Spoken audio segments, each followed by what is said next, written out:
வணக்கம். மேடையில் இருப்பவர்களை எல்லாம் நான் அறிமுகம் பண்ணல. அவங்க நெறைய அறிமுகமாயிட்டு, இன்னும் அறிமுகத்தோடவே வாழ்ந்துட்டு இருக்காங்க.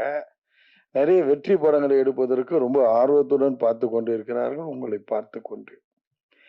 இந்த இடத்துல நம்ம எஸ்.ஆர். ராஜன் சார் "ஜூது நம்மளை எப்படி சூது பண்ணி கவ்வுது" அப்படின்னு ஒரு படம் எடுத்திருக்காரு.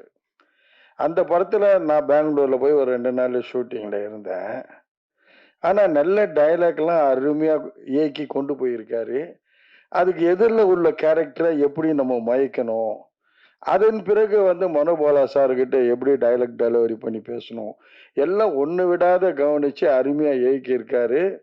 இந்த கதைய மக்கள் மத்தியில கொண்டு போகும்போது எப்படி வெற்றி பெறும்னு டயலாக்லாம் ரொம்ப ரூம்ல போட்டு சிந்திச்சு, யோசனை பண்ணி ஒண்ணொண்ணா எழுதியிருக்காரு. இந்த படம் வெற்றி பெறுறதுக்கு நான் வாழ்த்தி வணங்கி விழைகிறேன். நன்றி, வணக்கம். இமெயில். அவரு பாருங்க, பாலாஜி எப்படி எல்லாம் டெஸ்ட் பண்றாரு பாருங்க.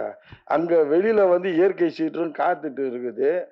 திடீர்னு சொல்லுவாங்க, வானம் கிழிஞ்சிச்சு, மேகம்லாம் கிழிஞ்சு போச்சு, தப தபன்னு தண்ணி கொட்டிச்சுன்னுவாங்க. அதனால கொஞ்சம் சீக்கிரமா முடிச்சுக்கோங்கன்னு வேற சொல்லியிருக்காங்க.